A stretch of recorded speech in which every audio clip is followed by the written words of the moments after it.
helping business owners, CEOs, corporates in boosting revenues and growing profits.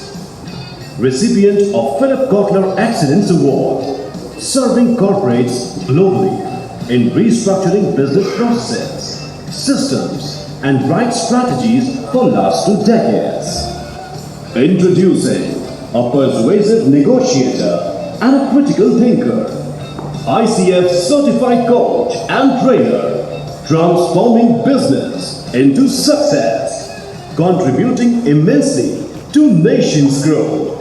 Founder and CEO at PNP Consultants, Dr. Praveen Srivastava.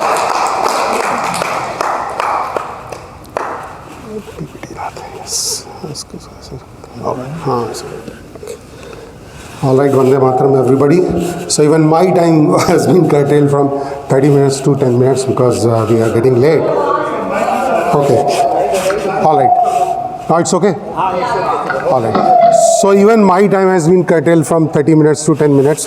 So I'll try to explain everything within 10 minutes, the best I could do it for you.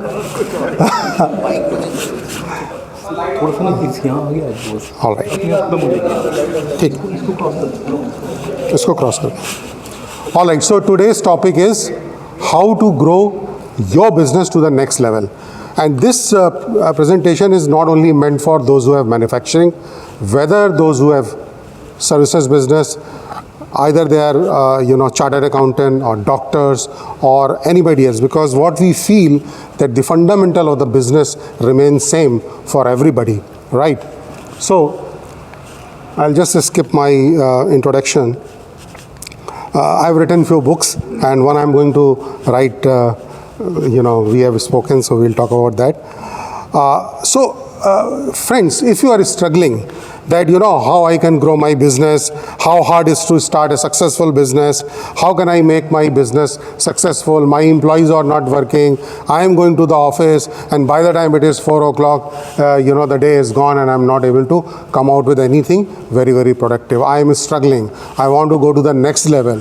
All those issues are there, then I think this presentation is the right presentation or the right time for you. So let's try to understand why do businesses fail.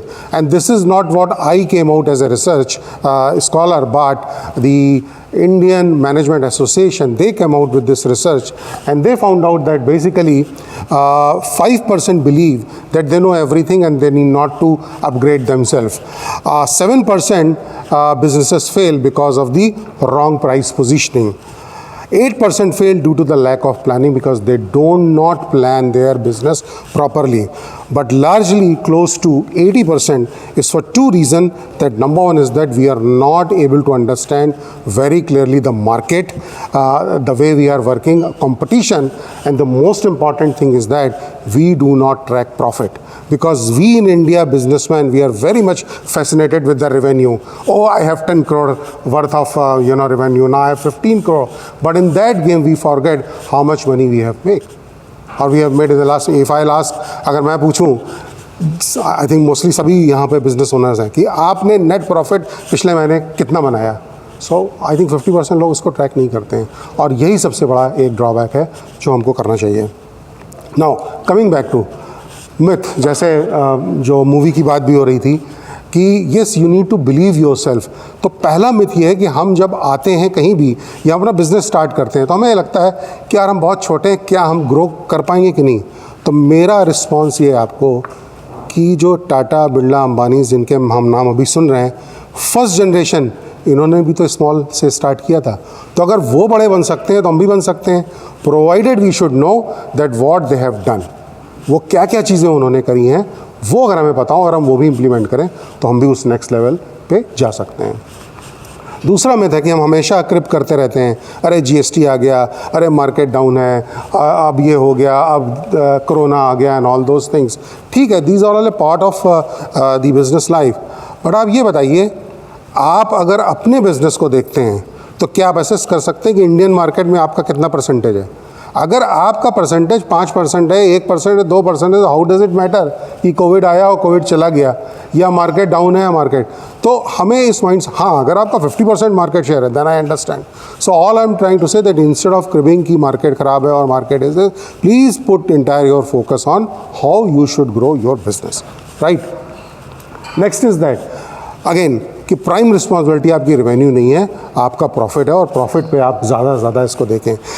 एक और चीज़ हमने देखी है कि जब मैं business owners के साथ बात करता हूँ, वो जो मेरे ट्रेनिंग प्रोग्राम में आते हैं, वो ये कहते हैं कि सर हम तो फायर फाइटिंग करते रहते हैं। फायर फाइटिंग का एक सबसे बड़ा कॉज ये है कि आप 11 बजे ऑफिस जाते हैं, you want your people to come at 9 o'clock but you go at 11 AM। होता क्या है कि जब आप 11 बजे जाते हो तो बाय द टाइम, फिर उसके बाद वो आधे घंटे पूजा होती है, बाय टाइम 12 बज गया और फायर फाइटिंग होती है, लोग आपके पास 1, 2, 3 लेके इश्यूज़ आते रहते हैं और आप उसी में फंसे रहते हो, और बाय द टाइम 5 या 6 कब बज जाता है, पूरा दिन ख़त्म हो जाता है। तो मैं हमेशा अपने बिजनेस ओनर्स को कहता हूँ कि अगर आपका ऑफिस 9 बजे है, आप हैबिट डालें कि आप 8 बजे पहुँचें, और 8 से 9 आप वो प्लान करें कि आज आपको क्या करना है। अगर आप ये करके देखेंगे, आप देखेंगे आपकी पूरी लाइफ बदल जाएगी। मेरा क्लाइंट है ट्रांसटॉन लिमिटेड मेरठ में, and he was in Infosys, बहुत अच्छी जॉब में था, but his father had this business of making transformer 33 kV वगैरह के, वो सारे बनाते हैं और पूरे इंडिया में सप्लाई करते हैं इलेक्ट्रिसिटी बोर्ड को। तो he had to take over that business, और जैसे ही वो इस बिज़नेस में आया, अपने फादर के साथ वो 11 बजे जाता था। When he started taking my services and I told him the same thing, मैंने कहा कल तुम अपने ऑफिस जाओ और ये मत बताना कि तुम 9 बजे आ रहे हो, और तुम वहाँ जाके देखो। ही reached eight 9 o'clock, he saw कि लोग सोफे पे बैठे हुए हैं, कोई चाय पी रहा है, कोई टीवी देख रहा है, and then he realise oh my god. और ही सेड कि जब मैं 11 बजे जाता था, लोग इस तरह से प्रिटेंड करते थे कि अरे वो तो बहुत ज़्यादा लॉयल हैं और काम कर रहे हैं। तो मैं ये कह रहा हूँ कि एम्प्लॉइज़ आर ऑलवेज एम्प्लॉई। तो अगर आपके 5 एम्प्लॉई हैं और अगर आप 11 बजे जा रहे हैं, तो 2 घंटे उन्होंने काम नहीं किया, आपने एक एम्प्लॉय की salary free they the.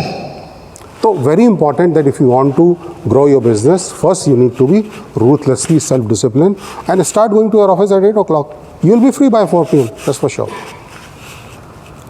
Next is that you need to have the organization structure. मैं ये नहीं कह रहा हूँ कि अगर आपकी छोटी कंपनी है, 2 लोग हैं, 3 लोग हैं, बट क्या आपकी कंपनी में जो लोग काम करते हैं उनसे कभी आपने पूछा है उनकी जॉब रिस्पॉन्सिबिलिटी क्या है? क्योंकि समटाइम्स क्या होता है कि जब हम रिक्रूट करते हैं और 6 महीने के बाद वो परफॉर्म नहीं कर पाता है आपका एम्प्लॉई, तो आप उसको ब्लेम करते हैं, आप कहते हैं अरे बेकार था, 3 महीने काम नहीं किया, मैंने सैलरी दी और वो कर नहीं पाया। या जो आपके एग्जिस्टिंग एम्प्लॉई अभी सिस्टम में होंगे, वो शायद आपके सेटिस्फेक्शन के हिसाब से नहीं परफॉर्म कर पा रहे हैं। किसी गलती उनकी है आपकी है, बिकॉज आपने उनकी जॉब रिस्पॉन्सिबिलिटी ही डिफ़ाइन नहीं करी। आप जब रिक्रूट कर रहे थे तो आपने जॉब डिस्क्रिप्शन ही नहीं डिफ़ाइन किया था।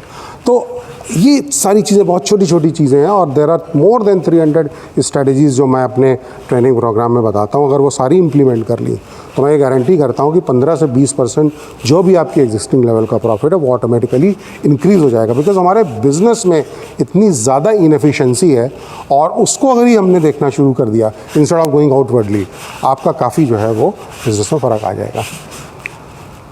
दी other part is that organisation structure होना चाहिए, क्योंकि होता क्या है कि राम शर्मा जी चले गए, श्याम शर्मा जी चले गए, हमने उनका भी काम करना शुरू कर दिया। तो बेसिकली क्या है कि आपको ये देखना पड़ेगा कि आपका टाइम जो है, मैनेजमेंट टाइम, वो बहुत एक्सपेंसिव है, राइट। तो आपको वो मेजर चीज़ें करनी है अपने बिजनेस में जिससे आपको बिजनेस आए। मैं तो कहूँगा आपको 50% टाइम तो अपने कस्टमर के पास रहना चाहिए, आपको 50% टाइम जो है सेलिंग करनी चाहिए, राइट। बट होता क्या है कि हम जो है चीफ रिजॉल्विंग ऑफिसर बने होते हैं अपनी कंपनी में, करेक्ट। और वो इसलिए होता है क्योंकि हमारे यहाँ सिस्टम्स एंड प्रोसेस नहीं होते हैं। So what we do, we try to make the system and process in such a way कि वो ऑटो पायलट में हो जाता है। तो whether you go to the office और you don't go to the office, everything is in your smartphone and you will be able to control your company. तो मेरे पास टाइम नहीं, मैं थोड़ा स्किप करूँगा। तो क्या क्या मेजर चैलेंजेस होते हैं जो मीडियम साइज बिजनेस ओनर्स होते हैं, वेदर वो सर्विसेज बिजनेस है या उनका मैन्युफैक्चरिंग है? Lack of clarity. Lack of clarity के मीन्स ये है कि आपका बिजनेस है, आपने अपना प्लान बनाया है कि आप अगले 3 साल में क्या करेंगे, सबके माइंड में होता है, बट वो प्लान क्या आपने कन्वर्ट करके, जब तक आप नंबर में नहीं करेंगे, जितना भी है, आपकी 1 लाख रुपए की सेल है, आप ये कहिए मैं अगले साल में 2 लाख करूंगा, मैं 3 लाख करूंगा, और उसके बाद फिर बैकवर्ड करिए कि वो कैसे करेंगे। तो बिजनेस प्लान बिजनेस मॉडल वो बहुत इंपॉर्टेंट है, and that will remove the lack of clarity. The next thing is that lack of direction. अब लैक ऑफ डायरेक्शन ये होता है कि आप और आपके जितने भी एम्प्लॉयज़ हैं उनमें सिंक्रोनाइजेशन नहीं है, बिकॉज आप कुछ सोचते हैं लेकिन आपने तो अपने एम्प्लॉय को कम्युनिकेट ही नहीं किया। तो कम्युनिकेशन का क्या तरीका और उसको किस तरह से एम्प्लॉयज़ को किया जाता है, उसकी भी एक मेथडोलॉजी है जो हम अपने ट्रेनिंग प्रोग्राम्स में बिजनेस ओनर्स को सिखाते हैं। सो दैट होगा क्या कि आप जो थिंक कर रहे हैं वही आपके एम्प्लॉय भी करें, तो सिंक्रोनाइजेशन बहुत आ जाएगा, और जैसे ही होगा ऑब्वियसली आपके बिजनेस की प्रॉफिटेबिलिटी, प्रोडक्टिविटी वो सारी इम्प्रूव होगी। नेक्स्ट इज़ स्टैग्नेशन हो जाता है कंपनी में, क्योंकि वही सेम काम वही 9 बजे से 5 बजे तक, उस स्टैग्नेशन को चेंज करने कैसे करना है। एक जगह मैंने वर्ड सुना था, सर ने बोला था कि टीम बहुत इंपॉर्टेंट है। Beyond a point of time, whether आपका टर्नओवर 50 लाख है, 1 करोड़ है, 10 लाख है, वो डिपेंड करता है किस इंडस्ट्री में है, बट एक beyond a point of time अगर आपकी ग्रोथ आएगी तो आपकी ग्रोथ आपके एम्प्लॉयज़ से ही आएगी, उनकी परफॉर्मेंस से ही आएगी, बिकॉज आप एक लिमिट के बाद आप इंटरेक्ट नहीं कर सकते हैं बिजनेस से, वो आएंगे इंटरफेस। तो आपने तो बहुत अच्छा काम किया, बट आपके यहाँ जो रिसेप्शन पे बैठी है दैट गर्ल, उसने ही अगर एक अच्छे से रिस्पॉन्स नहीं दिया या आपको कम्युनिकेट नहीं किया, so what will happen, the person will think यार this company is like this. So it is very important that there has to be a stage of training. तो हम एम्प्लॉयज़ को भी ट्रेन करते हैं, जो भी है बिजनेस के साथ बैठ करके, और एक पूरा ट्रेनिंग का प्लान होना चाहिए, so that they should also be synchronise along with your business vision, and obviously the stagnation should be over. Risk taking ability, हमारे नॉर्मली बिजनेस ओनर्स जो हैं, I am sorry for that, हम बड़ा safe play करते हैं। तो safe play तो ठीक है, बट कैलकुलेटेड रिस्क तो आप ले सकते हैं। मैं नहीं कह रहा हूँ कि कुआं कूद जाइए, बट कहीं ना कहीं हमें कुछ कैलकुलेटेड रिस्क भी लेना चाहिए, so that we can grow. The other aspect is that कि कंपनी में, थोड़ी कंपनी जब बड़ी होती है, और गुप्ता जी जानते हैं कि जब वो 5 करोड़ या 10 करोड़ के या 20 करोड़ के थ्रेशोल्ड को पार कर लेती है, तो आपको एक सेकेंड लाइन ऑफ लीडरशिप भी डेवलप करनी होती है, और वो लोग भी वेल एजुकेटेड होते हैं, क्योंकि जब आप उनको रखेंगे तो आप एक्सपीरियंस लोगों को, समटाइम्स क्या होता है, there is ego between the business owner and the next line of the leadership, और वो कभी कभी जो है वो बड़ा काउंटर प्रोडक्टिव हो जाती है। तो उनको किस तरह से हमें अपने साथ लेके जाना है, that is another strategy. Liberty थोड़ी देनी पड़ेगी, बट चेक्स एंड बैलेंस रखना पड़ेगा। So what you will have to do, you have to create a roles and responsibility with them and tell them that you are accountable, I am responsible but you are accountable. तो आज जब हम लोग business owners के साथ काम करते हैं, तो हम हमेशा एम्प्लॉयज़ को और एम्प्लॉयज़ का रोल्स रिस्पॉन्सिबिलिटी बनाते हैं और उसको क्वान्टिफाई कर देते हैं, बिकॉज विदाउट क्वान्टिफाई करने से आप ये तो पता नहीं कर पाओगे किसकी परफॉर्मेंस क्या है। तो चाहे वो सेल्स की, तो मतलब ऑब्वियसली एक जॉब ऐसा है कि उसमें क्वांटिटी शो हो जाती है, पता लग जाता है कि आपने क्या परफॉर्मेंस दिया, बट बाकी और जो एम्प्लॉयज़ हैं, प्रोडक्शन वाला है या क्वालिटी वाला है या आपके सेल्स सपोर्ट में है या कस्टमर सपोर्ट में है, उसको भी आपको क्वांटिफाई करना पड़ेगा कि भाई इतनी मेरे रिजेक्शंस आ रही थी, ये बढ़ गई, इट मीन्स तुम्हारा जॉब जो है वो सेटिस्फैक्ट्री नहीं है। तो some way the other way each and every person working in your organisation, अगर आप उनको क्वांटिफाई कर दो और फिर सैलरी को लिंक कर दो वेरिएबल और परफॉर्मेंस से, तो आप देखेंगे कि अपने आप जो है वो परफॉर्मेंस इम्प्रूव होगी। तो ये एक एस्पेक्ट है जो आपको इंट्रोड्यूस करना चाहिए। समटाइम्स क्या होता है कि हमारी कंपनी में, बिकॉज इंडिया कंपनी में एक है कि स्मॉलर कंपनी में फ़ाइन हम ही मैनेजर होते हैं, हम ही प्रोडक्ट मैनेजर भी होते हैं और मटेरियल्स मैनेजर भी होते हैं, परचेज भी हम करते हैं, तो समटाइम्स ये भी इशू आता है। बट धीरे धीरे आपको ये सोचना चाहिए कि मेरा अपना टाइम बिज़नेस को लगाने में, बिज़नेस को इंक्रीज़ करने में लगना चाहिए। और मैं ये नहीं कह रहा हूँ कि बहुत बड़ा ऑर्गेनाइजेशन बनाइए, बट अपने नीचे एक किसी को लेके आ जाइए जो ग्रंट वर्क करे, और जब देखिए वो ओवरलोड हो गया तो दूसरे को ले आइए, जब देखिए वो दूसरा भी ओवरलोड हो गया और आपका बिज़नेस एक्सपेंड करा तो तीसरे को लेके आ जाइए। तो इस तरह से, और अपने आप को आप अपलिफ्ट करते जाएं और अपना फोकस बेसिकली रखें सेल्स में या बिज़नेस डेवलपमेंट में, बिकॉज आप जब जाएंगे तो आप बिज़नेस की बात करेंगे अपने पोटेंशियल क्लाइंट से, तो एक वो नया कॉन्फिडेंस होगा इंस्टेड ऑफ अगर आप अपने किसी एम्प्लॉय को भेजेंगे, right. Poor culture in the company, बहुत ये बड़ा एस्पेक्ट है कि अब वो ज़माने नहीं रहे कि जहां हम एम्प्लॉयज़ को डांट भी देते थे, और अगर आप एक अच्छा कल्चर क्रिएट करेंगे अपनी कंपनी में, स्पेशली अगर फीमेल्स हैं तो उनके लिए सेफ्टी होनी चाहिए ओवरऑल, और अगर वो करते हैं तो इससे बहुत बड़ा फ़ायदा होगा। आपको मैं एग्जांपल देता हूँ, 1,70,000 करोड़ जो है टर्नओवर मैकडी का है, और मैकडी के 98% एम्प्लॉयज़ वो 18 से 20 साल के हैं। तो 98% एम्प्लॉयज़ 18 से 20 साल के, वो 1,70,000 करोड़ का टर्नओवर ले आए। दो चीज़ें, good company environment, second is systems and processes. आपके अपने घर में रोज़ सब्ज़ी का टेस्ट डिफरेंट हो सकता है, दाल का टेस्ट डिफरेंट हो सकता है, लेकिन आलू टिक्की बर्गर आप दिल्ली में लें और मुंबई में लें, टेस्ट सेम होगा। क्यों? उनके सिस्टम्स एंड प्रोसेस हैं। अगर उसकी ब्रेड 20 मिनट बेक होनी है तो ना 19 होगी ना वो 21 होगी। तो मैं ये कहने का है कि अगर आपकी सबकी सर्विसेज हैं तो आप ये देखें कि वहाँ पे क्या क्या चीज़ें आप स्टैंडर्डाइज़ कर सकते हैं, और द मोमेंट आप स्टैंडर्डाइज़ करेंगे तो क्या होगा, आप स्केलेबल हो जाएंगे। वही 5 एम्प्लॉई से आप डबल, ट्रिपल और 5 टाइम्स भी एक्सपेंड कर सकते हैं। बट होता क्या है, चूँकि स्टैंडर्डाइजेशन नहीं होता है तो हमें ये नहीं पता हो कि अगर हमारे यहाँ रामलाल, पन्नालाल और सीताराम है, तो रामलाल चला गया तो पन्नालाल को ये नहीं पता होता है कि उसको सीताराम का काम करना है कि नहीं काम करना है। बट मैकडी में बहुत अच्छी तरह पता है कि एम्प्लॉय 1 नहीं आया तो एम्प्लॉय 2 को पता है आज मुझे उसकी रिस्पॉन्सिबिलिटी भी लेनी है। तो ये सारी सिस्टम एंड प्रोसेस है, इसकी टेक्निक होती है, but once you learn it you will be able to do it on your own for your business. And the last one is like improve your personal productivity, right. इसका भी हम लोगों के पास काफ़ी एक अच्छा प्रोग्राम है जो मैं अपनी 1 डे की ट्रेनिंग में कराता हूँ, कि आप 2 घंटे अगर ऑफिस में लगा देंगे और जिस तरह से आप एक प्लान वे में काम करेंगे, आपके 6 घंटे बिल्कुल फ्री हो जाएंगे, so that you will be able to put your entire focus on the business development activities of your particular business, right. And obviously profit is the key for any business.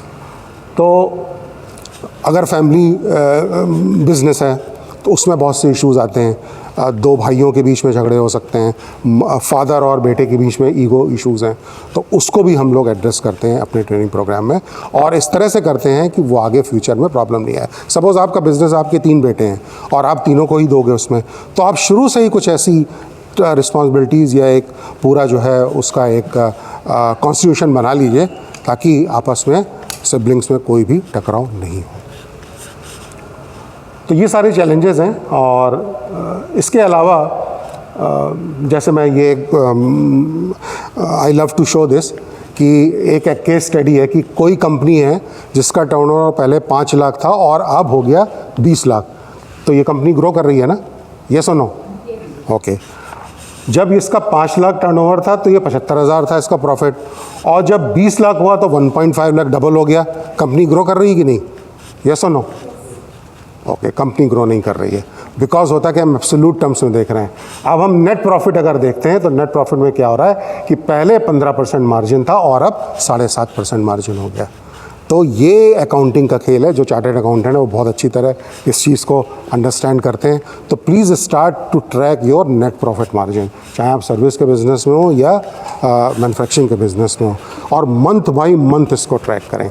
मैं तो कहता हूँ जो जिनका services का business है, चाहे वो डाइटिशियन हो, चाहे वो चार्टर्ड अकाउंटेंट हो, आप वीक वाइज करिए, और पूरी MIS हम लोग बनवा के दे देते हैं आपको, बिल्कुल एकदम अपने स्मार्टफोन पर मिल जाएगा। तो आप किसी भी समय उसको जो है वो करेक्ट कर सकते हैं।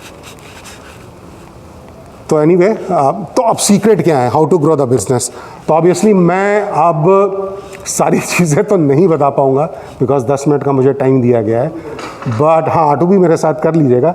बट ये सारी चीज़ें जो हैं, ये जब मैं कह रहा था कि जो ये कंपनियां बड़ी बड़ी हो गई 100 करोड़ 1000 करोड़ की, उन्होंने ये सारी चीज़ें करी, और ये रोड मैप होना चाहिए, स्केलेबल बिजनेस मॉडल आपका होना चाहिए, सिस्टम्स एंड प्रोसेस होना चाहिए, how to grow the organisation, how marketing and sales works, how production operation works, क्या क्या चैलेंजेस होते हैं, प्रॉफिटेबिलिटी। तो ये सारे मॉडल्स हैं जो हम लोग इसको बताते हैं। तो एनीवे, आई थिंक मैं लास्ट स्लाइड दिखाऊंगा आपको। So I am going to have a training programme here itself on 27th, अगले सैटरडे, सपोर्टेड बाय प्रगति परिवार, राइट। और मुझसे बहुत स्पेशली सर ने बोला था कि प्रगति के लिए तुम कॉस्ट टू कॉस्ट पे करो प्रवीण।